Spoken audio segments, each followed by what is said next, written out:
Welcome to the System Simplified podcast, where we feature top leaders who share stories on how to successfully systemize a business. Now, let's get started with the show.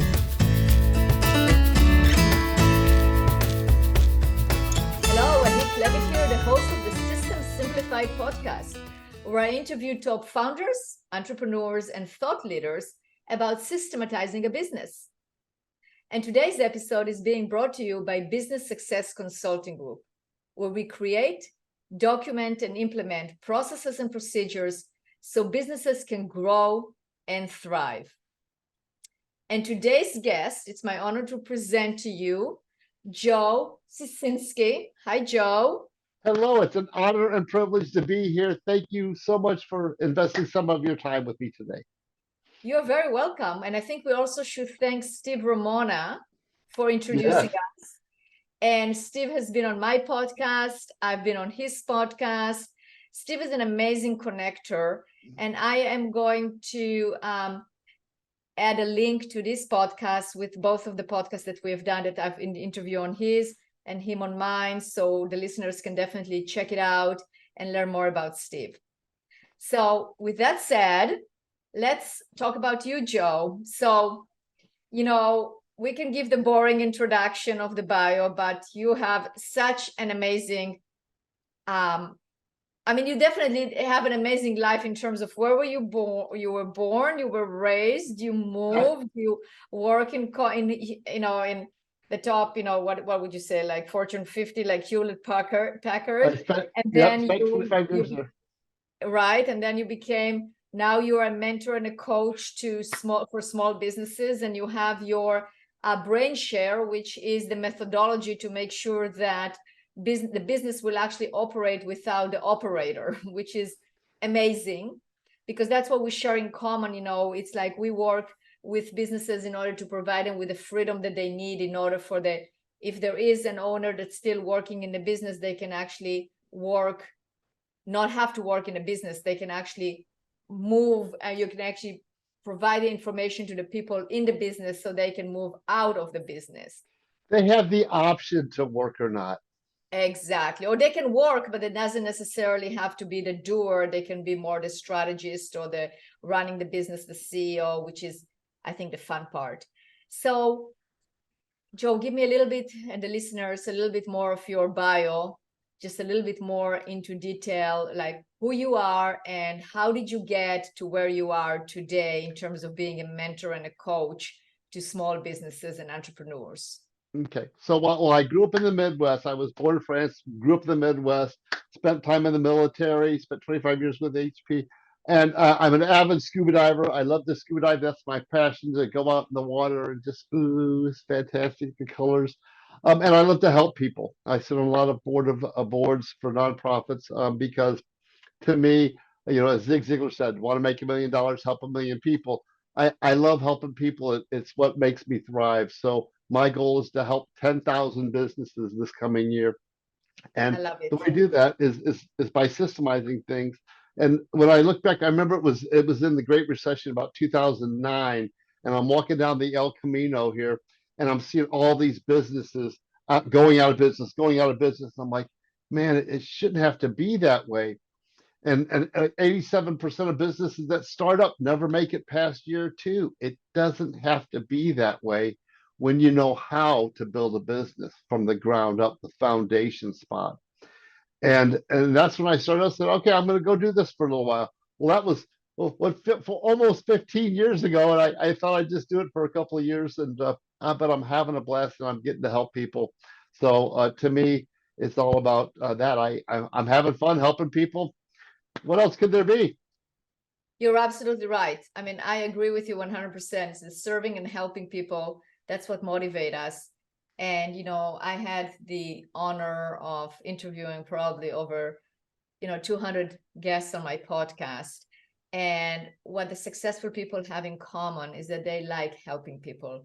They're there to serve. Their purpose is to actually help in whatever way it is, whether it's by coaching, by mentoring, by providing another service, by providing a product, but it's the help that is the common denominator. So I completely agree. So let's talk about the system, your system, the BrainSHARE that will actually get business owners to not have to work in the business if they don't want to. So what are the main components of it?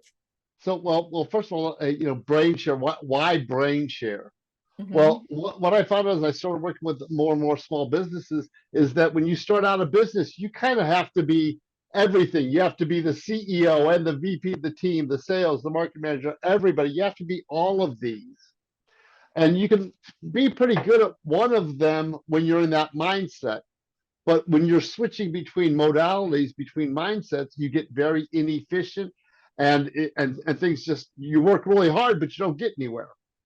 So that was one of the pieces of the foundation. So the foundation of building a business is, first of all, you got to have your goals. Start with the end in mind, as Stephen Covey says. What's your vision, mission, purpose, culture, and then your 5-year, 3-year, 1-year goal, and you break that down to your 90 days. These are all processes that we have to put in place, right?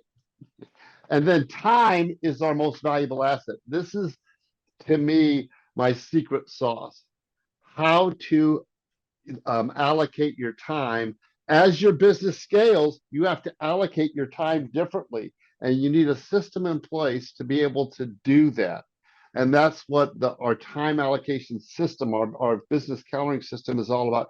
How to adjust your time allocations as your business scales, and then your standardized processes, and then your financials. Financials are your business report card. That is the foundation. It's boring, but it's critical. Without a strong foundation, your business will collapse sooner or later. As you're scaling, if your time allocations don't get right, guess what? You're going to have problems. If your goal setting isn't done, guess what? You don't know where you're going. So these are all the foundations. They got to be strong, and then you move up to your marketing, which is unique selling proposition, target market, as that is the most important guarantee. Sales training. Oh, it amazes me how many business owners haven't gone through some sales training. We do sales training before we do any marketing, because why spend a bunch of money on marketing if you can't convert them? So sales training, and then tactical marketing, and then strategic marketing. Tactical is who does what by when. Strategy is what we're actually going to do from a strategic perspective. And then we systemize the business, which is, yeah, go ahead. No, go ahead. Yeah. When then we start systemizing the business, Michael Gerber talks about in E-Myth Revisited, and it's one of your secret sauces is making sure everything is documented with a system so it can be duplicatable. This is the only way to ensure consistency in the business, is by documenting your processes and following them, and making sure your people are trained the way you want them trained. Otherwise, they're going to do it your own way. And guess what? Company culture collapses. Systemizing in the business. Team. And then you put your team. You need a very different team up here than you have when you start out. Very different. Absolutely, very different. And I agree with you. Yes. Different skill sets, different modalities, different mentalities, everything. So as you start getting up here, this is where you start looking at, okay, org charts, roles, responsibilities, KPIs, making sure everything's in place so that you've got your contingency planning's in place. If somebody leaves, what's going to happen? The bus doesn't fall apart. So make sure you get your contingencies plans, and you move from profit and loss focus to valuation focus for your exit or expansion. A lot of companies say, well, I don't want to exit. Well, you can't take it with you. So what are you going to do? What's your plan? My first year doing this, I watched a company go bankrupt because they didn't put that plan to place on how to exit out, because at some space and time, we got to leave. Absolutely. Well, Joe, so let's talk about the time component, right? You said like you have it's a process of how to use time. So what are some of the key points or key ingredients that you use in order to control time, or in order to manage your time? Okay, first of all, you can't control time. You can't manage time. You can only manage yourself. Time is going to happen. I know Einstein says time's a variable, but for us, it's a constant. So how do we manage ourselves during the time? And that's the key. So there's a couple of key components. One is you start every day by planning your day with your morning ritual. You end every day by reviewing your day and planning the next day. This allows your subconscious mind to start working on the problems for the next day and the next day and the next day. A break in the morning, a break in the afternoon, and a half an hour for lunch. That gives you your framework for the calendaring system, for your everyday, the way things work, because now you've got big time blocks that you can put in there for your modalities. So you say, okay, I'm going to be CEO in this time block. There's lots of stuff to do as CEO, right? Maybe I need to be a manager during this time frame. Okay, I got to manage the team. I've got to lead the team, manage the processes. So what do I need to do to help my team grow? Maybe I need to be a process manager for his time block and review the processes. So depending on what role you're playing, you've got to define your modalities, your jobs. What hat are you wearing as the business grows? Because you've got all kinds of different hats. Then you decide what percentage of time you need to be spending in those for the next 3 months. And then we block them out, and then we actually get very tactical on here's what I need to be doing on Monday from 2 to 4. Whenever you get to a time block and you know what you're supposed to do, you're very efficient. Whenever you get to a time block and there's nothing in there, it takes you half the time to figure it out. So the key to this is understanding what modality you're in, put the tasks that need to get done, because there's always more to do. But a white space is not good, because a white space says, I'm not supposed to do anything. That's true. So you have to plan ahead, absolutely, and know what you're going to be doing. And then put your roadmap together, which is planning out your entire year. Absolutely, that's right. What systems do you need to optimize? There's always constraints in the business, as Goldratt talks about in The Goal. Right, that's right. That's absolutely true. So, we talked before the show a little bit about documentation and documenting processes and procedures. And, I would like to talk about, from your experience, what do you see why businesses do not document? They know they need the documentation, right? They need it for consistency, for knowledge transfer, for increased efficiency, for the scaling, but they don't do it. Why do you think they don't do it? Well, one is it's not easy and it's a big task. I mean, documenting all my processes, wow, my head's going to explode. And they don't have a process for documenting the processes. Right. And they don't have a repository that's effective and efficient. Right. So, right. So, I think you're giving like amazing points here, right? So you said it's a big task, so it can be overwhelming, right? Yes. One thing. It can be, they don't have a repository, so where to document it, right? Yep. And so I guess a big task, I don't know where to start, etc. Not a repository. What was the other thing you said? They don't know where to start. Yeah, they don't know where to start. Well, that goes with being big, right? So I mean, I guess they don't know where to start and how. Yeah, go ahead. Different. It's different because I've been doing this for a long time. A lot of business will start with the process and the work breakdown structure. So, okay, here's how you do this specifically. But they don't look at the big picture, say, what's the overall process? And then what's the sub-process for that? And then what's the work breakdown structure? So they just get pieces of the puzzle without the entire puzzle. So you must start at the top, marketing, sales, operations, finance. It's that simple. And then within marketing, what's your breakdown? Within sales, what's your breakdown? And you take them one bite at a time. And you don't have to go down the work breakdown structure until you start getting through this. And the other thing that I see is, my process, that's not the way we do it anymore. Keeping the processes updated is a critical step, because if the processes aren't being updated, they go obsolete, and then it frustrates everybody.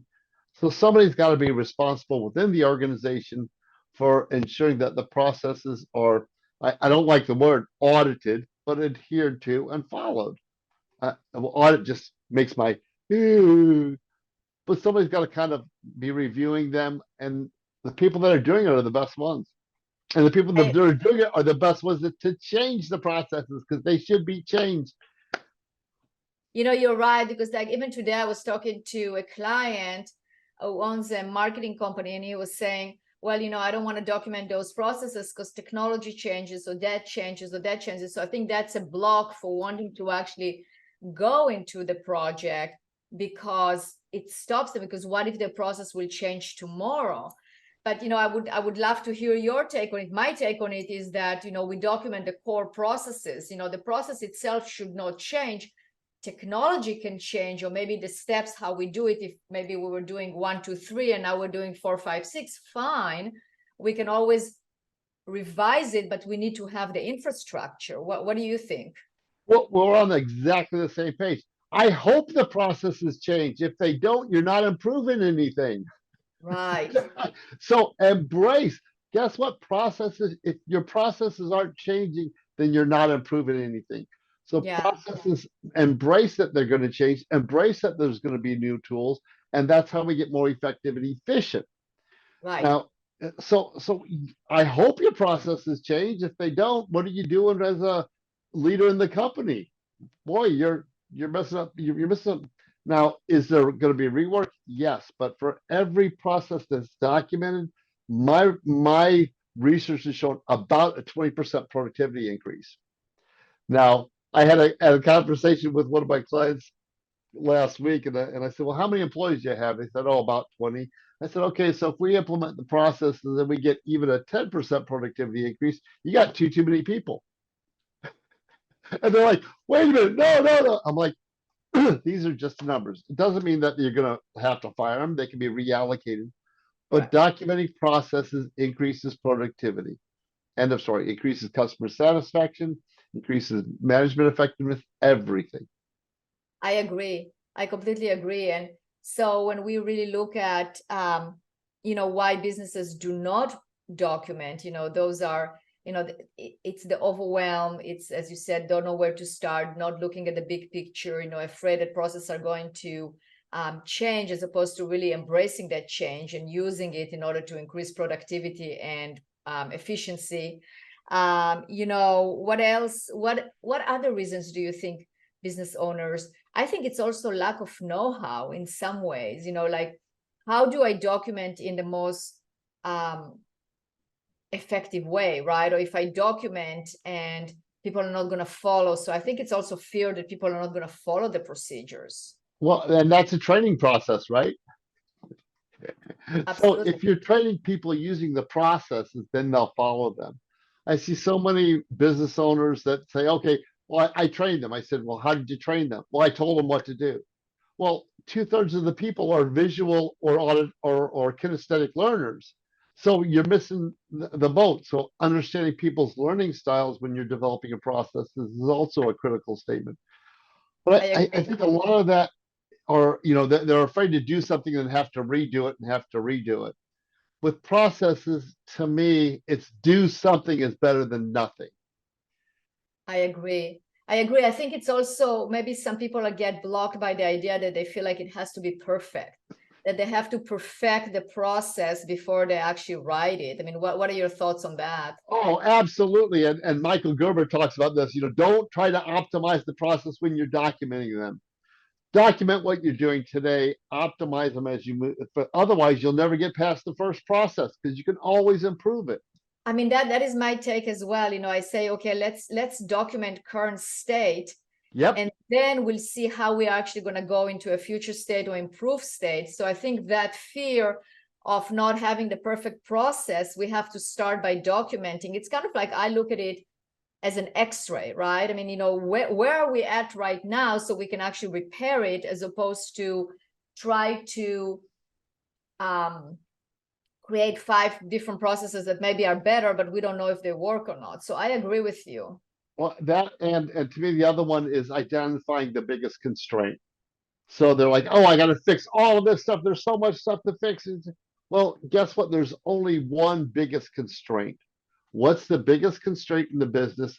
Optimize that process. And then there's going to be another biggest constraint. Optimize that process and continuously go into to open up that hose to make more money and scale the business. Right. So I think it's like, it's like basically the fear of having, or the concern of having to optimize everything as opposed to actually concentrating on the biggest constraints. So I agree with you 100%. That's, those are definitely probably like, I mean, I'm sure our listeners can, I say definitely and probably, but it's kind of like, I'm sure our listeners are going to identify with at least one of the reasons of that are basically paralyzing them from diving into process documentation or making it a task that they're going to be involved in, right? As opposed to, well, I'm not going to do it because. Or making it a priority. Exactly. To me, that's the one that it's not a priority. Oh, we'll do that later. It's important, but not urgent. The old Stephen Covey urgent important matrix. It's important, but it's not urgent, and they keep kicking it down the road. The other thing that I've seen that really helps is getting some professional help. You don't need to do this yourself. Get somebody to come in that's done it 100 times. I mean, if you had to guess, how many processes have you helped document? Well, I mean, no, we work with thousands of companies, yes. So thousands of companies with thousands of processes. I mean, when I was with HP, we implemented ISO 9000. Whoa, everything gets documented. My head just starts hurting thinking about how many processes we had to document. Get somebody that's done it before. You're not an expert in there. Get some help. It's okay. It's going to save you money in the long run. Absolutely. I agree 100%. I agree. Well, Joe, I think we actually, we cracked why people are not documenting their processes. What are the barriers? So I love that. That was absolutely incredible. So if people want to know more about you and they want to work with you or contact you, how should they do that? So go to BrainSHARE.pro. That's where I kind of do my one-on-one.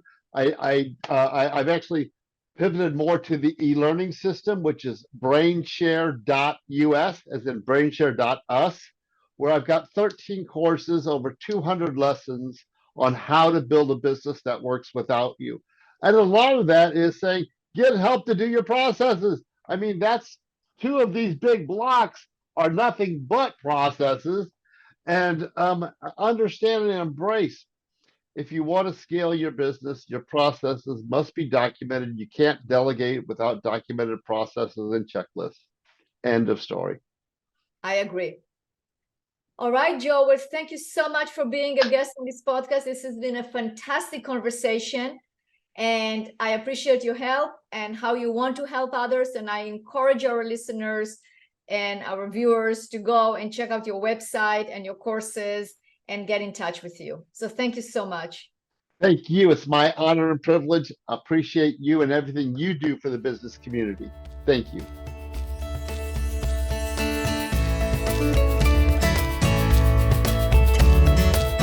Thanks for listening to the System Simplified podcast. We'll see you again next time, and be sure to click subscribe to get future episodes.